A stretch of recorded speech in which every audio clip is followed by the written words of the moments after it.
Rennie அம்மாவோடு உட்கார்ந்து மெழுகு பொம்மை செய்து கொண்டிருந்தாள். அவர்கள் இருந்த ஊரில் நடைபெற்றுக் கொண்டிருந்த பொருட்காட்சியில் நடத்தப்பட்ட மெழுகு பொம்மை போட்டிக்காக இருவரும் ஆயத்தமாகிக் கொண்டிருந்தார்கள். மெழுகு சூடாக இருக்கும் பொழுதே நாம் துரிதமாக வேலை செய்ய வேண்டும், அல்லது அது கடினமாய்விட்டால் அதை கொண்டு நாம் எதுவும் செய்ய முடியாது என்று அம்மா கூறினார்கள். இந்த நேரத்தில் ரெனியின் தொலைபேசியினுடைய அழைப்பு வந்தது. ரெனியின் சிநேகிதிதான் அழைத்திருந்தாள். சுமார் 15 நிமிடங்கள் இருவரும் சுவாரஸ்யமாக பேசிக் கொண்டிருந்தார்கள். தொலைபேசியை வைத்துவிட்டு மீண்டும் ரெனி தான் செய்து கொண்டிருந்த பொம்மையை தொட்டு அழுத்தி பார்த்தாள். அவளுடைய அம்மா சொன்னது போலவே மெழுகு கடினமாக போய்விட்டது.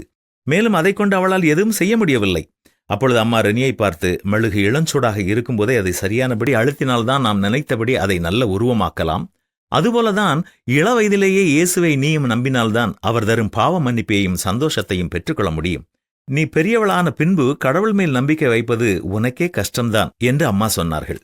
அதற்கு ரெனி, ஆமாம் அம்மா, இப்பொழுதுதான் என் சிநேகிதியும் கூறினாள். அவள் தாத்தா இறந்து போய்விட்டார்களாம். எத்தனை முறையோ அவர்களுக்கு இயேசுவை ஏற்றுக்கொள்ளும்படி சொன்னார்களாம்.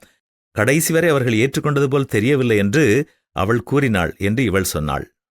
ஆம், எந்த ஒரு காரியத்தையும் இளவயதிலேயே நாம் கற்றுக் கொடுக்க வேண்டும். அப்பொழுதுதான் அதை எளிதாக கற்றுக்கொள்ள முடியும். இளவயதினரும் இளவயதிலேயே கற்றுக்கொள்வதில் எடுக்க வேண்டிய முயற்சியை எடுக்காவிட்டால் எதையும் சரியாக கற்றுக்கொள்ள முடியாது. பிள்ளையானவன் நடக்க வேண்டிய விதத்தில் அவனை நடத்து, அவன் முதிர் வயதிலும் அதை விடாதிருப்பான் என்றுதான் வேதமும் நமக்கு கற்றுத்தருகிறது.